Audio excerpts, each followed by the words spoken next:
इस विषय को लेके ली है। तो आपने देखा है कि पिछले हाल ही के दिनों में लेफ्टिनेंट गवर्नर की सरकार ने यहाँ पे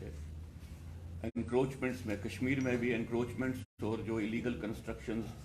हुई हैं कश्मीर में भी और जम्मू में भी, उस पर उन्होंने कार्रवाई की है। हम इस कार्रवाई का स्वागत करते हैं। हालांकि हम इस बात को जानते हैं कि ये कार्रवाई कोर्ट के इंटरवेंशन के बाद हुई, लेकिन फिर भी इस कार्रवाई का जो हमको लगा प्रमुख इसकी क्वालिटी थी, ये एक टॉप मोस्ट पॉलिटिकल एचलॉन्स में जो टॉप मोस्ट ऐसे लीडर्स थे जिन्होंने गलत काम किए थे, उनकी प्रॉपर्टीज़ पे एनक्रोचमेंट हटाने या उनकी प्रॉपर्टीज़ को लेके सरकार ने कार्रवाई की, और जो उन्होंने गलत तरीके से इलीगल कंस्ट्रक्शन की थी या जो लैंड कैप्चर्स किए थे वहाँ पे उनकी कार्रवाई हुई है। इसलिए ये पहली बार स्टेट यहाँ पे जम्मू कश्मीर में टॉप बॉटम अप्रोच लेके जो एक कार्रवाई हुई है, इस कार्रवाई का हम स्वागत करते हैं। लेकिन साथ में हम ये कहना चाहते हैं कि ये कार्रवाई बेसिकली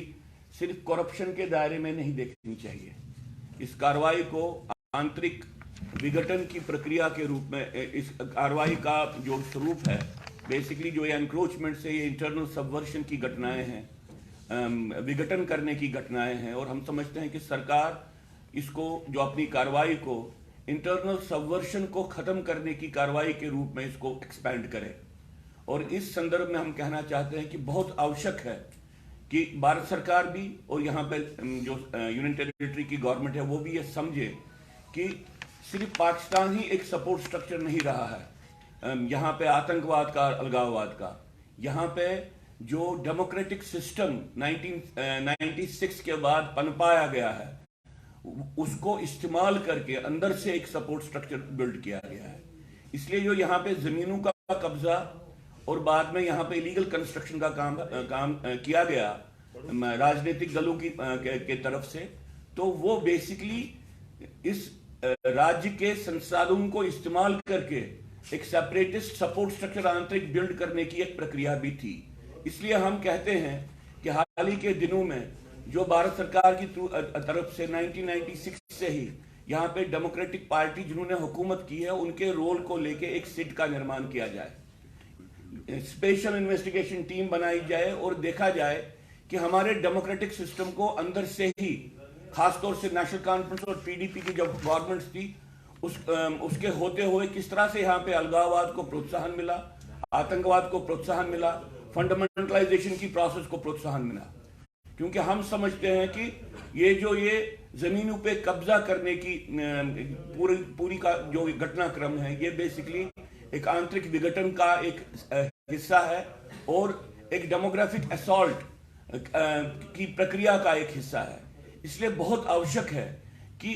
सिर्फ इसको करप्शन एट हाई प्लेसेस पे मतलब समझ के इस पे कार्रवाई नहीं की जाए, इसको इंटरनल सबवर्शन का प्रतिकार के रूप में अपनी कार्रवाई को एक्सपेंड करें। और अगर वो करेंगे तो सही मानों में यहाँ पे इंटरनल सपोर्ट स्ट्रक्चर्स सेपरेटिज्म के, टेररिज्म के अंडरमाइन होंगे या कमजोर होंगे। इसलिए हम इस बात का स्वागत करते हुए कि यहाँ पे जो लेफ्टिनेंट गवर्नर सरकार ने ये कार्रवाई की है ये स्वागत योग्य है, लेकिन साथ में उनसे अनुरोध करते हैं, भारत सरकार से अनुरोध करते हैं कि वो इस बात को समझे कि हमारे डेमोक्रेटिक सिस्टम को ही अंदर से इस्तेमाल करके